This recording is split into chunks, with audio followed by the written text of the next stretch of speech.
सामान्य रीते उत्तर गुजरातनी आ वेरान भूमि ज्यां पाणी पण न होय, धूळनी डमरीओ होय, वरसाद सारो थाय तो खेडूत कंई खाय, एवी आपणी आ स्थिति। एमां एक क्रांतिकारी परिवर्तन आ हिमालय उद्योगने कारणे आववानुं छे। अहींया बीजा पण उद्योगो आवी शक्या होय। लोखंडनो पण कारखानो करवो होय थाय ने बीजुं पण कांई करवुं होय तो थाय, अने एमां कदाच थोड़ा लोकोने रोजगार पण मळे। परंतु आ एवुं कारखानु नथी, आ एवो उद्योग नथी। आ एवो उद्योग छे अहींया के जे अहींना लाखो खेडूतोनी जिंदगी बदलवानो छे। एना पोताना खेतरमां ज एना पाकमां केवी रीते परिवर्तन आवे, एक एवुं उत्पादन करे के जेना कारणे एने विश्व बजार मळे, एवुं एक पायानुं काम आ हिमालयना अहींना आगमनथी थवानुं छे। ए वात साची छे के कंपनीमां 2000 लोकोने रोजगार मळे, आजूबाजूना छोकराओ दीकरीओ 5मुं 7मुं भणेला होय तो पण रोजी रोटी मळती थई गई, ए तो लाभ छे ज। परंतु सौथी मोटो लाभ अहींना खेतीनी आखी विचारणामां बदल आववानो छे। धीरे धीरे अहींना लोको અહીં જે પ્રયોગો થાય છે જોશે, એમને પણ થશે કે ભલે અમે ગરીબ છીએ, વીઘું 2 વીઘું જમીન છે, અમે પણ અમારી જિંદગી બદલી શકીએ છીએ। અને એનું પાયાનું કામ આના દ્વારા થવાનું છે અને આ પ્રયોગ અહીંયા સફળ થશે એવો મારો પૂરો વિશ્વાસ છે। અને ધીરે ધીરે આ વાત સમગ્ર મહેસાણા જિલ્લામાં પ્રસરવાની છે અને ખેતીના ક્ષેત્રમાં ફૂડ પ્રોસેસિંગની દુનિયામાં આ ઉત્તર ગુજરાત પોતાનો સિક્કો જમાવે એવી પૂરી સંભાવનાઓ જોઉં છું।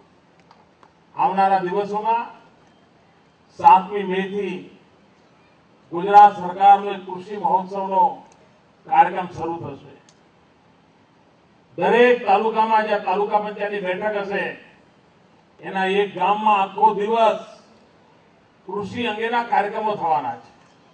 સવારના સમયે પશુ આરોગ્ય મેળા થવાના છે અને બપોરના સમયથી કૃષિને લગતું પ્રદર્શન, કૃષિને લગતી સમજ, વૈજ્ઞાનિકો સાથે વાતચીત, એક સમગ્ર હિન્દુસ્તાનનું જેણે ધ્યાન ખેંચ્યું છે અને જેના કારણે ખેતીવાડીમાં ગુજરાતે આખા હિન્દુસ્તાન કરતા મોટી કમાલ કરી બતાવી છે। ભારતનો કૃષિ વિકાસ દર 3% આગળ નથી જતો, 3% ડચકા ખાય છે। ગુજરાતનો કૃષિ વિકાસ દર 11% પહોંચ્યો છે। એનું કારણ 44 ડિગ્રીના ધોમ ધકતા તાપમાં સરકારના 1 લાખ કરતા વધારે મારા સાથીઓ ગુજરાતના ગામડા ખોદવા જાય છે, ખેતરોમાં જાય છે, ખેડૂતની જોડે બેસે છે અને સરકાર, વૈજ્ઞાનિકો અને ખેડૂતો સાથે મળીને ખેતીમાં પરિવર્તન લાવી રહ્યા છે।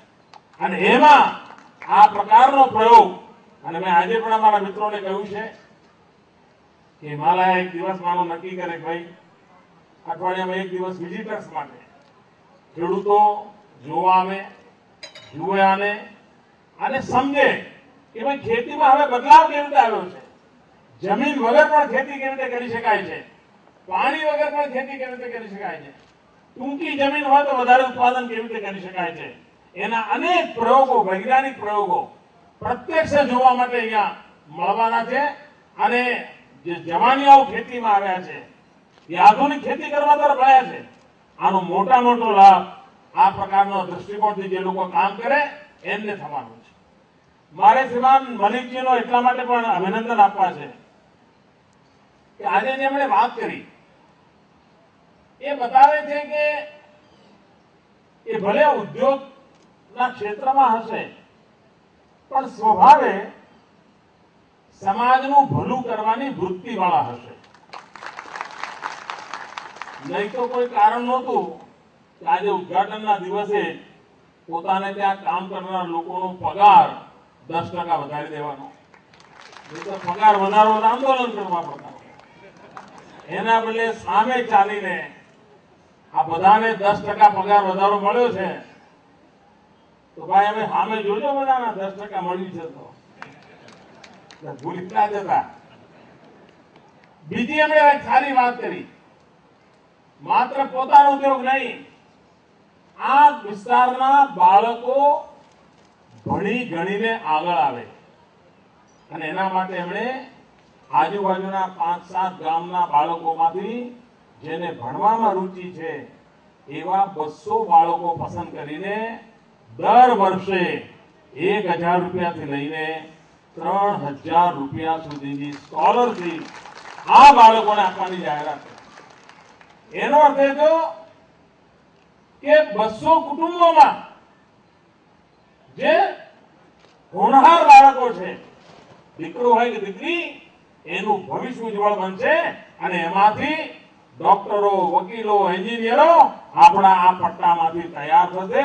એવું પાયાનું કામ મલિકજી આજે જાહેર કર્યું છે, એમને હું અભિનંદન આપું છું.